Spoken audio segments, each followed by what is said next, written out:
Buenos días. Bonjour. Ohayo gozaimasu. Es lunes. Nous sommes lundi. Getsuyobi desu yo.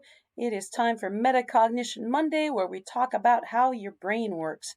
And today I'm going to teach you another technique that we do in class, why it works. Okay? So again, the three crucial things for success when you're learning a language. Number one, say it with me, repetition is the key to success. Number two, repetition is the key to success. And number three, repetition is also the key to success. So, comprehensible input we have talked about. And this is my favorite book that taught me how to use this, Ben Slavic. But Blaine Ray is the big name in comprehensible input.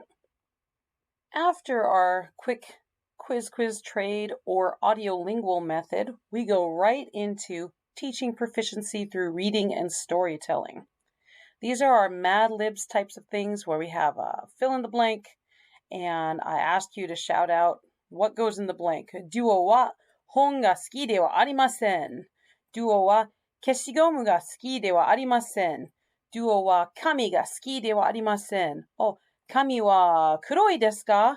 Oh, kami wa kuroku nai desu yo. Kami wa aoi desu ka? Kami wa aoi desu. We go through that whole thing. This is called circling, this technique, as we go through all the words that you could possibly want to fill in the blank, and you shout out something crazy. All right, so the reasons that this technique works is it's got that repetition. And what's the key to success? Yes, it's repetition. Again, it lowers your affective filter. Remember, the affective filter is that voice in your head that says, oh, I don't want to say arre out loud because I'm going to sound stupid when I say it and everyone's going to laugh at me, so I better not say it. And so you never learn to say it.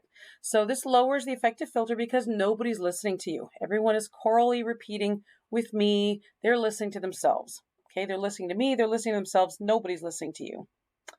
You're hearing the words in context. There's not just like, here's a list of words, guys, memorize it. It's you're seeing the words all connected to each other, and that's going to help you memorize them better. You get that pronunciation practice, okay? Even if it's just you listening to yourself, you're practicing pronouncing it. Another reason it works is that memory is visual and spatial.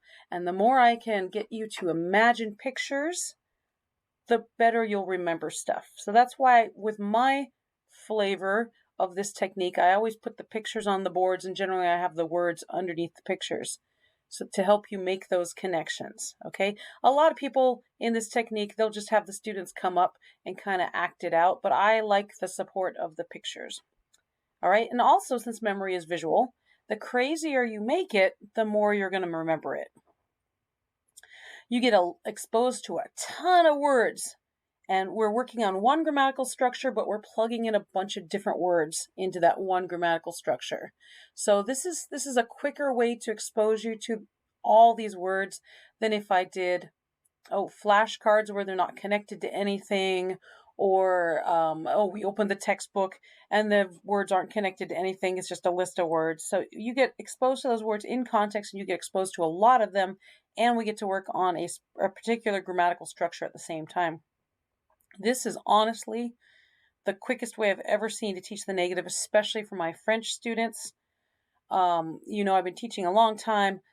This one wins hands down for teaching that ne pas, ne rien, ne jamais, all that stuff. I find grammar from the textbook is boring. I'd much rather teach it to you this way. But again, it only works if you repeat after me, and it only works if you make the story weird. Okay, we need that weird ideas to glom onto. They're going to be better for your memory. All right, so let's do a TPRS right now. Either meet me in Teams or we'll be doing it in class.